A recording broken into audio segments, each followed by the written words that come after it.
Hi, and welcome back to Story Adventures with Mrs. Kathy. Today we have a fun one. It's Curious George Rides a Bike by H.A.REY.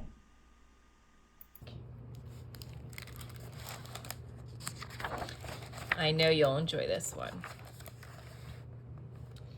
This is George. He lived with his friend, the man with the yellow hat. He was a good little monkey and always very curious. This morning, George was curious the moment he woke up because he knew it was a special day. At breakfast, George's friend said, "Today we are going to celebrate because just 3 years ago, this day, I brought you home with me from the jungle. So, tonight, I will take you to the animal show. But first, I have a surprise for you." He took George out to the yard where a big box was standing. George was very curious. Out of the box came a bicycle. George was delighted. That's what he had always wanted. He knew how to ride a bicycle, but he had never had one of his own. "I must go now," said the man, "but I'll be back in time for the show. Be careful with your new bike and keep close to the house while I am gone."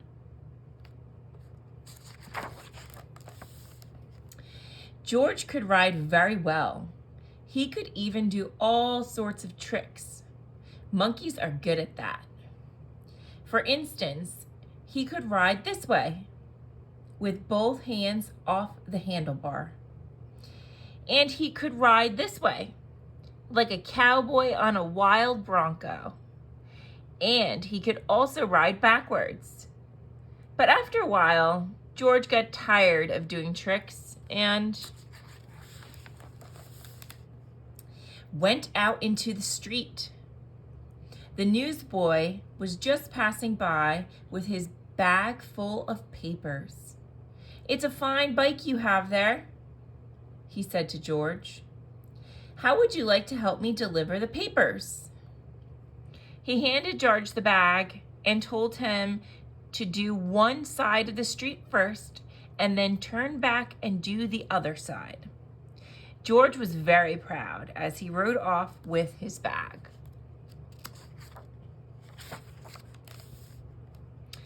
He started to deliver the papers on one side of the street, as he had been told.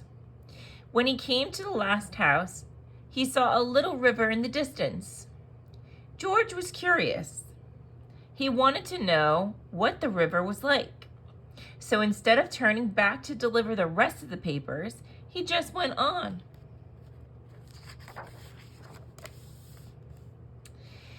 There was a lot to see at the river. A man was fishing from the bridge. A duck family was paddling downstream, and two boys were playing with their boats. George would have liked to stop and look at the boats, but he was afraid the boys might find out that he had not delivered all the papers, so he rode on.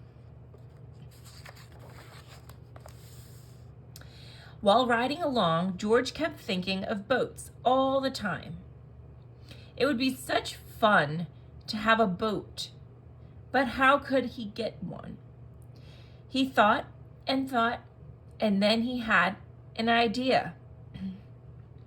He got off the bicycle, took a newspaper out of the bag, and began to fold it. First, he folded down the corners, like this.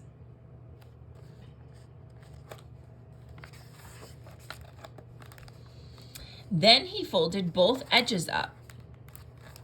He brought the ends together and flattened it sidewise. Then he turned up one corner, then the other one. Again, brought the ends together and flattened it sideways. Then gently he pulled the end open, and there was his boat. Now, the moment had come to launch the boat. Would it float? It did. So George decided to make some more boats. Finally, he had used up all the papers and had made so many boats that he could not count them. A whole fleet. Watching his fleet sailing down the river, George felt like an admiral. But watching his fleet, he forgot to watch where he was going.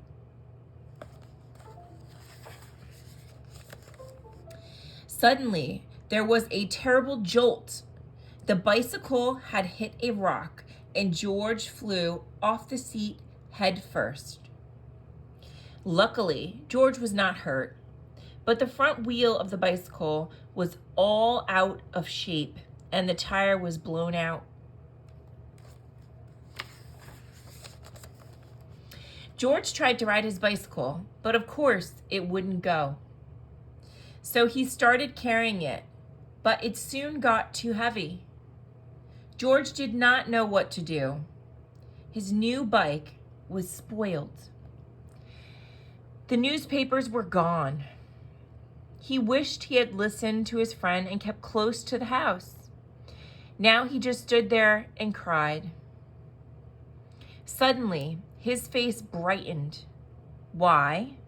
He had forgotten that he could ride on one wheel.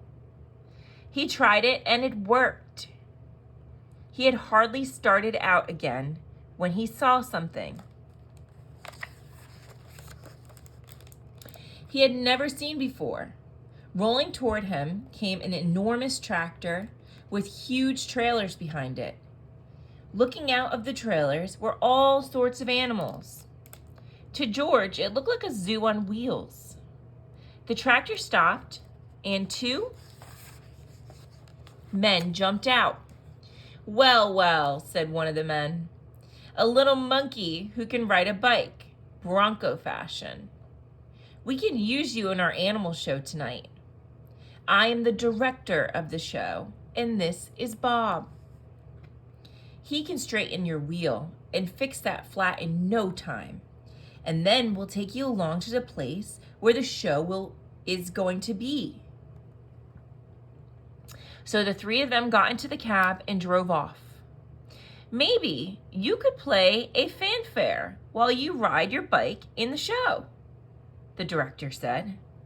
I have a bugle for you right here. And later on, you'll get a green coat and a cap just like Bob's.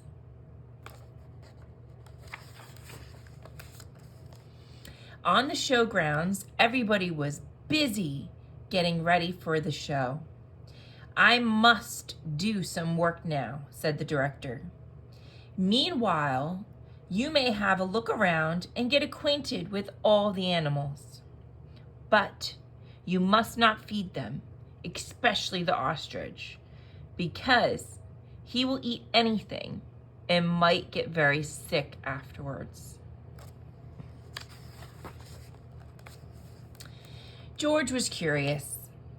Would the ostrich really eat anything? He couldn't eat a bugle, or would he? George went a little closer to the cage, and before he knew it, the ostrich had snatched the bugle and tried to swallow it. But the bugle is hard to swallow, even for an ostrich. It got stuck in his throat. Funny sound came out of the bugle as the ostrich was struggling with it, all blue in the face. George was frightened. Fortunately, the men had heard the noise. They came rushing to the cage and got the bugle out of the ostrich's throat just in time. The director was very angry with George. We cannot use little monkeys who don't do as they are told, he said. Of course you cannot take a part in the show now. We will have to send you home. George had to sit on the bench all by himself, and nobody even looked at him. He was terribly sorry for what he had done, But now it was too late. He had spoiled everything. Meanwhile, the ostrich, always hungry, had got hold of a string dangling near his cage.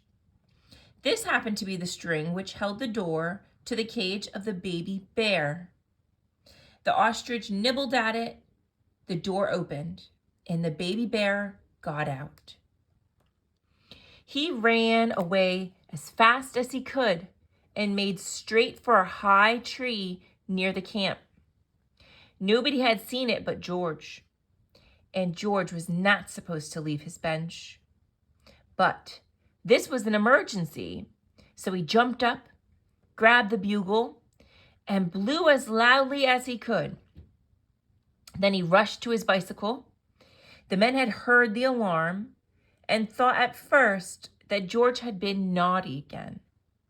But when they saw the empty cage and the ostrich nibbling the string, they knew what had happened.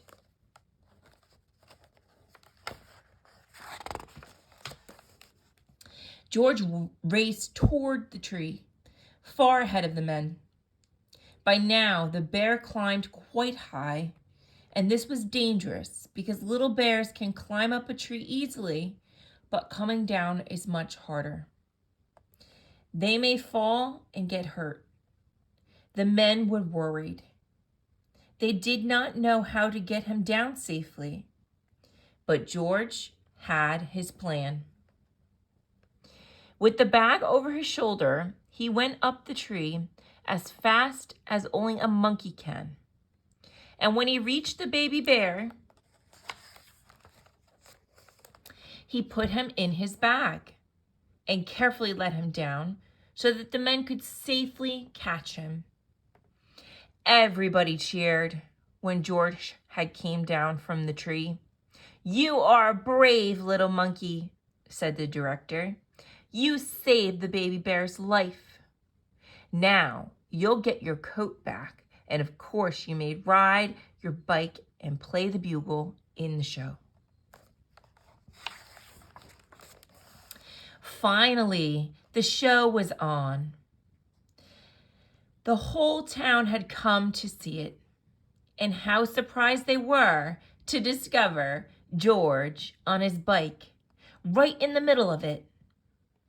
The newsboy was there too, and also the man with the yellow hat.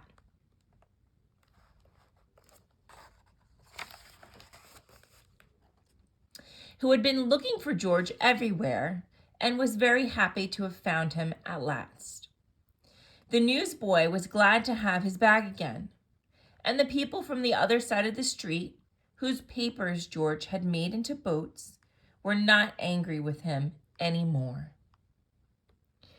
When the time had come for George to say goodbye, the director let him keep the coat and the cap and the bugle. And George and his friend got into the car and went home. The end. Thanks for joining. Until next time.